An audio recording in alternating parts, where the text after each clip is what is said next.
téléspectateurs jaajëfal nañ leen heure bu baax bi doon remercier bu baax encore une fois Cheikh Diop mi leen doon présenté journal bi ci kàllaame Kocc di jaajëfal rédaction bu TFM di jaajëfal yéen internautes yi heure bu baax bi miin ngeen ko saa yu ñu jeexalee ñun li xew ci biir internet bi wala sunu team bi hashtag bi sunu net la Facebook Twitter wala Instagram team bi ngeen xam ne miin ngeen ko réaction yi seen ay messages yëpp ñu ngi koy jot.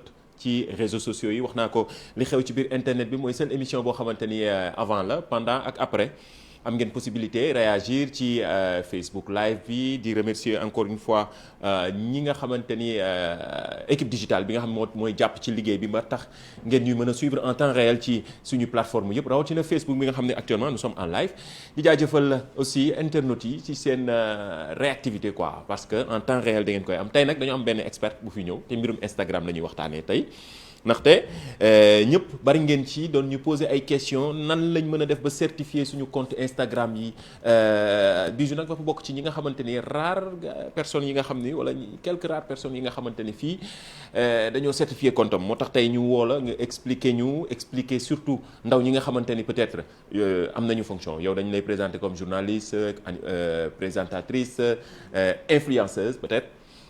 loolu bokk dafa ànd ak internet léegi beneen facette boobu sa beneen image ba ñu certifier sa compte pourquoi ak lan mooy surtout sécurité bi ndaxte question baa ngi nii dafa nekk question boo xam ne dafa xew te ñëpp di ñu ko laaj naka la ñu mën a def ak Instagram bi ba ñu certifier suñu compte nuyu naa la Bijou Ndiaye jaajëfal la nuyu internautes yi ak téléspectateurs yi. fay naa la Mamadou Ndiaye di nuyu téléspectateurs yi ñuy seetaan ak internautes yi aussi question bi xamoo sax ñaata nit ñoo ma ko posé en inbox. Bijou naka nga def ba ñu certifier sa compte Instagram du ñu yem ci loolu dinañ leen wax pourquoi faire certifier son compte.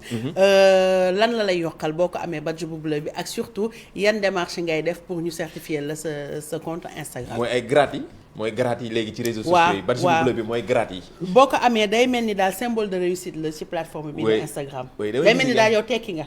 bari na ci ñu ko am xam nga yoo xam ne bu ñu ko amee dafa mel ni dañu naan waaw mais ñun de suñu compte yëpp dañ ko. gisoo biñ ma certifié damaa toog naan tekki naa commentaire boobu laa dugal d'ailleurs mais. partout dans le monde bu ñu la certifié sur Instagram symbole de réussite la maanaam yow daal yaa ngi gérer sa compte comme il se doit et influenceur nga wala célébrité wala entité boo xamante ne xam nañu ko. am na solo loolu ci kanam dinañ ci ñëw léegi mais balaa boobu xam nañu dañ baaxoo ci émission bi di wane ay images internet ñoo ñu koy présenté saa su ne ay images yoo xamante ni Dakar bu njëkk ba la wala Sénégal bu njëkk ga. démb maa ngi doon laaj na gars yi dañuy wax ci région yi parce que temps yëpp images yi ñuy indil ay images yu Dakar la quoi.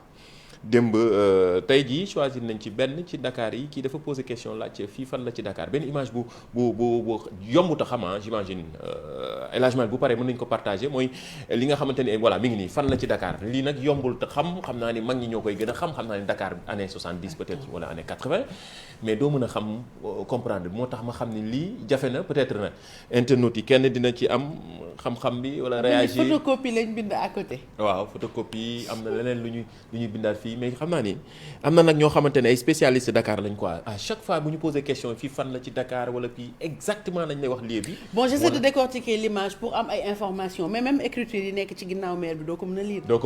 mais foog nga xam fan la. mais dafa mel ni lii biir centre ville la bon enfin damay wax ni je dis comme ça. fële pharmacie bu siiw bi ñuy jëndee médicaments yi. les fond bi. mais régie bi ci ginnaaw ku nekk ngi commencé ay ñoom élagement li gars yi nee nañu ñu ngi commencé joxe ay zone quoi ay lieux nañ fii la ba xam na foofu la élagement li ci kanam naa ci xam dara en attendant internet yi réagir ñoom ñëpp ngi commencé réagir déjà hashtag bi sunu net la muy Facebook Twitter wala Instagram actuellement nii ñoom ñëpp a ngi ci d'ailleurs ci Instagram boobu tey dina ci am pàcc bu yaatoo yaatu continuer leen réagir démb train bi lañ waxoon ne ku ci mës a dugg na nga commenté wax ni lan la def ñu ci bari doon rappelé wu diggante Dakar Saint-Louis année 80 yi année 90 yi ñenn ñi naan 6 heures du matin nga doon quitté Saint-Louis pour ñëw arrivé Dakar à 13 heures mu nekk loo xamante ni ay souvenirs yu neex la pour ñenn ñi sax di fi jaaree naan train yi dafa war a amaat quoi su ko defee. non train dafay fluidifier wu transport dëkk parce que dëkk yu bari booy gis distance bi ci am duñ ko seetlu. ndax train yi tey bu fekkente ne mun nga dem Dakar Saint-Louis ci 1 heure bu ñu amoon fii TGV yi on peut rêver comme yeneen dëkk yi ni ñu ko amee da ngay gis que ni gain de temps ngay am gain de temps égal gain d'argent na suñu train yi ñëwaat su ko defee transport bi wàññeeku xat-xat yi wàññeeku et puis ñu protéger planète bi sax parce que vraiment li ñuy polluer bari na lii nag mu baax na moo tax am na benn internet bu détaillé bu baax ci train yi ni mu def moom daan na ko jël waaw da ko peut-être mu dem defee ay recherche parce que bari na ci gars yi bu ñu posé question yi dañ naan man dañuy avouer carrément que ni xamuñu woon mais dañoo dem laajte ñëw joxe réponse yi mu nekk ay réponses yu exact d'ailleurs am na benn rubrique bu ñu duppee kii kan la wala lii lan la démb defuñu ko woon parce que dañu amoon problème mu temps mais bu leen fàtte mukk ne mois de mars bi mois jigéen ñi la ci kanam dinañ ci ñëw wax leen kii kan la bi mi ngi nii yow joxu la kenn ci kanam dinañ ci ñëw sax am na ku ma jox waaw mais comme bu ma waxee damay joxe indice yi bàyyi ñu ko ba ci kanam mais man am na ku ma jox de après naa la wax ndax moom la wala déet ci kanam dinañ ci ñëw mais sama xel jël na dara am na beneen internet bu envoyé beneen message beneen photo boo xamante ni gis naa ni am na solo mu ne avant internet ni ñu daan waxtaanee toog suñu biir xoolal après bi internet ñëwee moom. c'est-à-dire que la vie avant internet a ngi ne. la vie après internet am na xale yu dul xam les jamais. bilaay. c'est horrible parce que te yemul si xaritoo yi ci biir kër yi parfois da ngay gis ngeen wàcc ki yor tablette ku ne yor sa téléphone ñëpp sëgg waxtaan bi lan la nga gis lu drôle wan ko nit ki ngeen reetaan 2 secondes après ngeen ku nekk sëggaat si sa téléphone c'est-à-dire day mel ni da ngeen nekk ensemble mais ku nekk ngi si biir monde am di dund. léegi nag dafa mel ni loolu ku nekk dafa nekk ci sa bulle quoi mooy ci sa biir internet yaa ngi connecté wu xam nga tout ce qui se passe ailleurs mais li la gën a jege je sais pas ce qui se passe dans ta famille. mi ngi noonu avec tes amis c'est dommage. di jaajëfal internet bi ñu partagé image bi lu am solo la hashtag bi sunu net la muy Facebook Twitter wala Instagram seen ay réaction dañ koy gis en temps réel daal di koy partagé moo tax commentaires yi ñoom ñëpp ñi ngi gis seen ay commentaires ci suñu page Facebook bi am na ñu ne Dakar fii image bi Sandaga la ñii ne Médina ñii ne Ponty ki nee na avenue Ponty ah moom leeral na yëf yi di waaw avenue Ponty El Hadj Malick wanaat leen image Dakar bi am na ñuy joxe lieu exact fii c'est face à la place de l'Indépendance ok Dakar avenue Ponty avenue Ponty bee ngi ñëw nag de moom bari na de avenue William Ponty mais fan ci avenue bi fan ci avenue bi bon continuer leen réagir baax na ku nekk ngi génne sa xam-xam nag boo demee am naa ci sama benn papa boo xamante ni xam na fi romb na fi bataay bi lay jaay xam Dakar boo xamee mu ne la non fii avenue Ponty la en face diw jamono yooyu rappelé wu année 70. mais da ciy am pas yoo xam ne dañuy xam exactement fan la te xam naa ne ñàkk connecté wooyu tax duñ ko wax nañ ko wax seen sët yi wala seen doom yi comme ça ñu wax ñu fii fan la. comment man je suis curieuse de savoir. bari na ci muy paa yeeg mère ya nee nañ bu émission bi commencé nii ñoom ñëppay daw ñëw toog jàkkaarloog télé bi nee nañ dañuy teg sax seen boolu añ di xool ndax nee nañ émission bi da leen di jàngal lu bari mais surtout da leen di fàttali seen ay jamono ndaxte image yi ñu ciy wane moo tax lañ leen wax ne leen émission bi pour ndaw ñi la mais pour xale yi la ndax ñuy ëpp li ñuy sensibiliser ndaw ñi ci ni ñuy jëfandikoo internet ak réseaux sociaux yi surtout di leen alerter wax leen li baax ak li bon fi ñu war a mën a jaar ci internet ak réseaux sociaux yi mais surtout ay messages yu am solo d'ailleurs am na benn vidéo boo xam ne beneen internet moo ko mais vidéo bi dafa li ci war a mën a jàng moo bari daal ñu seetaan.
mais lii kenn mënu ko seetaan te doo reetaan c'est-à-dire ñàkk doylu dafa am li ma mën a jaay xam naa damaa dugal benn jël 100. su ma dugalee 100 damay am 1000 mais doylu dafa baax ci àdduna parfois ñàkk doylu day tax nga perte lépp li nga naxoon am. li ci war a mën a jàng bari na am nga li nga am gañe nga yaakaaroo ko doo jël te dem. dëgg la de yamul ci canette bi dugal na canette mu am ñaar xam naa dugal na téléphone lépp doon ñaar. mu dugal xaalis mu doon liaas mu ne tekki jot na. mais li doylu dafa baax ci àdduna. di jaajëfal ki ñu ko envoyé mais fàttali borom kii rek ci temps wu coronavirus bi. yëf yi ñu doon jaay affaire bi ñuy nattee thermoflash daf may fàttali Ndiaye thermoflash moom dina xam boppam.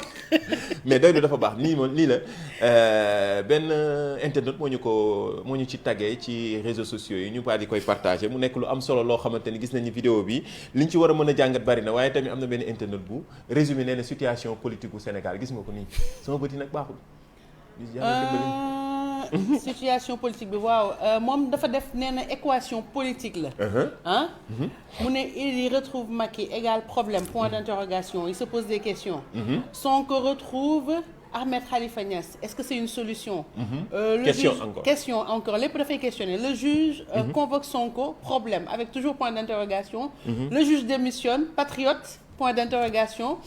Aliou Sall jure sur le Coran mensonge point d'interrogation. Ndeye Khady jure sur le Coran vérité toujours point d'interrogation. Idi récite Ayatul Kursi hypocrite point d'interrogation. Sonko récite une. gisuma bu baax mais nee na ba xam croyant la point d'interrogation. Barth accuse Mbissane.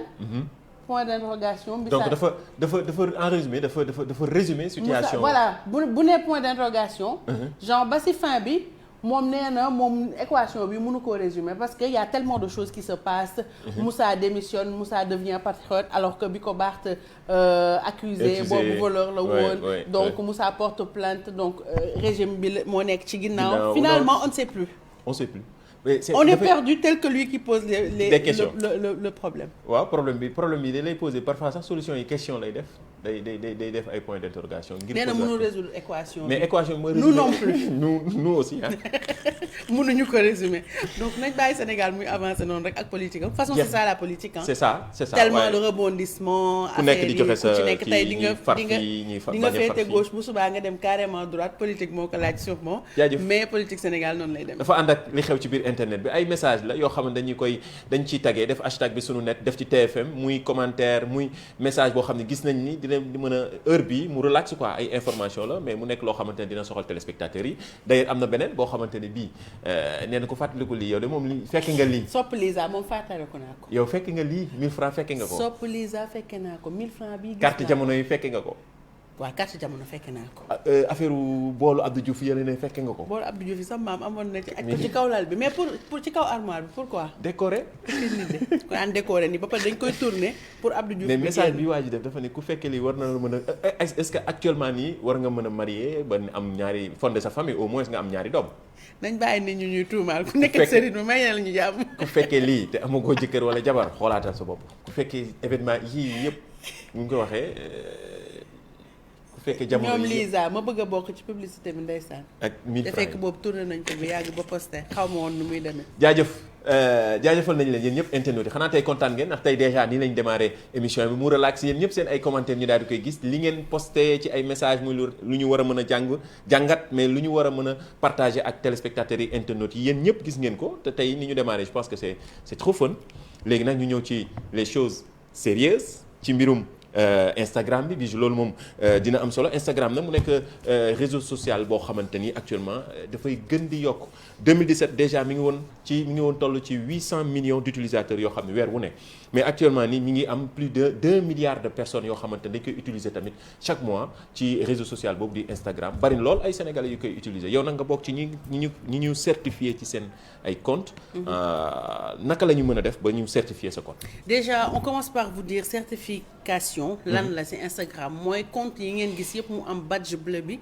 ci côté bi maa ngi leen di tooñ sànq naan leen symbole de réussite la mais effectivement Instagram ñoom noonu lañ koy déterminer que boo amee badge bleu bi ci plateforme Instagram. symbole de réussite la ba pare dafay permettre ñëpp ñi lay suivre ñu xam ne compte bii nii yow yaa ko moom.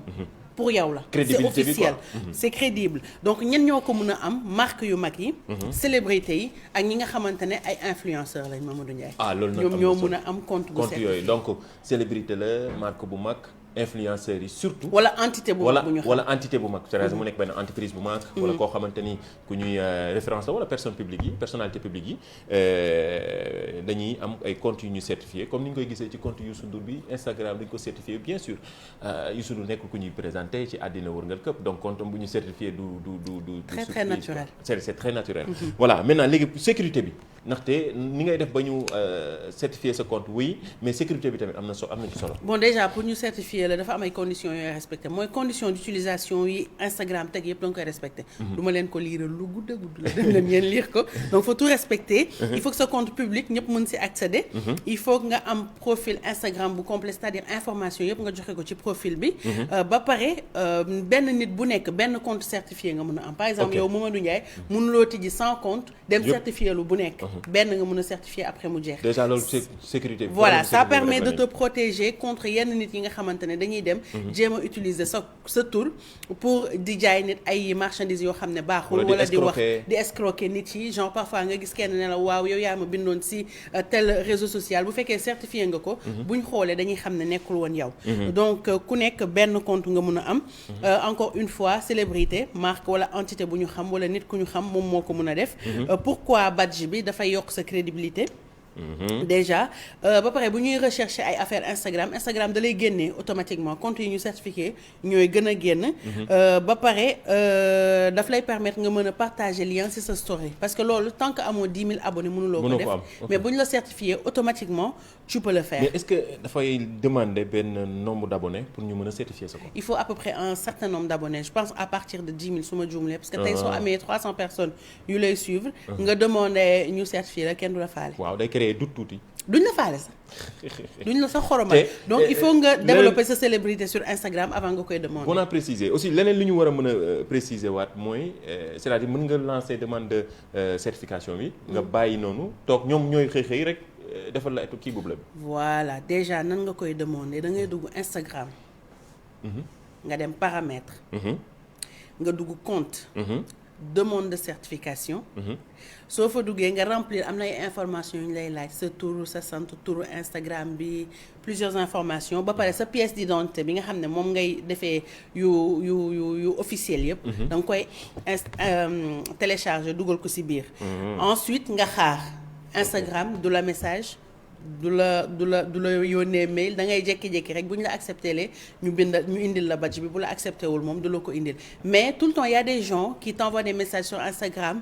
di la wax ne ñoom la waa Instagram da nga demandé woon certification ñooy bloqué sa compte parce que info yëpp lañ lay laaj dem jël sa compte bi nangu ko après nag di la laaj xaalis pour delloo la ko. dëgg la ndaxte foo gisee ñuy def lu crédible ci réseaux sociaux wala ci internet bi am na ñeneen ñi nga xam ñi ngi ciy jaar ay hackers lañ leen duppee wala ñi nga xam dañuy def ay piratage ak yeneen ñu nekk fi di récupérer compte jàmbur yi bari nañu ci bari ñoo xamante ni victime lañ ci loolu yow mi 680 000 followers volé comme ça ba pare waa ji di ma laaj $5,000 pour delloo ma. voilà mi ngi d'habitude dañ naan la ay Turquie la ñu nekk wala Chine wala def voilà mi ngi noonu dëkk yooyu la ñuy choisir donc ñu def ndànk et puis mot de passe yi ñu koy changer de souvent fréquemment aussi tax plus de sécurité parfois sa benn mot de passe bi boo ko yor rek dina xaw a compliquer un peu. ou bien ci problème de sécurité. Instagram il te donne la possibilité d'avoir une double vérification c'est-à-dire man tey su ma tijjee sama compte Instagram si sama ordinateur Instagram daf may yónnee beneen code si sama téléphone.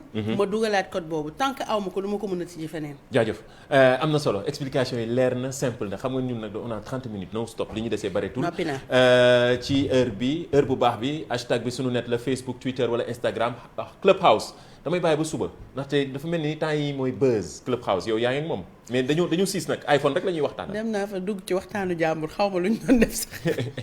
mooy réseau social c'est très bi nga xamante ni actuellement mooy lu ñu duppee la dernière étoile montante des réseaux sociaux Clubhouse suba nañ ci ñëw indi ci pàcc bu yaatu comme ni ñu koy defee ci seen astuces yi à partir de mardi mercredi ak jeudi balaa ñoo jeexal semaine bi loolu nekk noonu am solo action citoyenne wala loo xamante ni aussi dafa ànd ak internet xale yi ñi ngi def ay liggéey yu am solo maanaam di jël si ay nekk ay association di raxas seen ay koñ wala dajale ay nit di def ay dons gis nañ ci association des jeunes avocats du Sénégal ñoo xamante ne daje woon nañu yóbbu ay kit sanitaire ci jigéen ñi nga xamante ne ñoo am conflit avec la loi ci dem dajaloo yóbbu leen ay kit sanitaire mu nekk lu am solo loo xam ne ay association jigéen ak muy ay góor ak ñenn ñi ci seen koñ nii nag action citoyenne dafa bokk ci émission bi partagé leen ko ngeen def ñu ci hashtag sunu net tagge ñu ci dinañ ko gis daal di koy partagé mu nekk lu am solo d'ailleurs Bijou ci loolu la ñuy waxtaane yow mi da ngay def ay action citoyenne lu am solo la ci félicité encore une fois sa don yi kañ lay dem ak kañ lay tàmbali ni gars yi commencé dañoo joxe.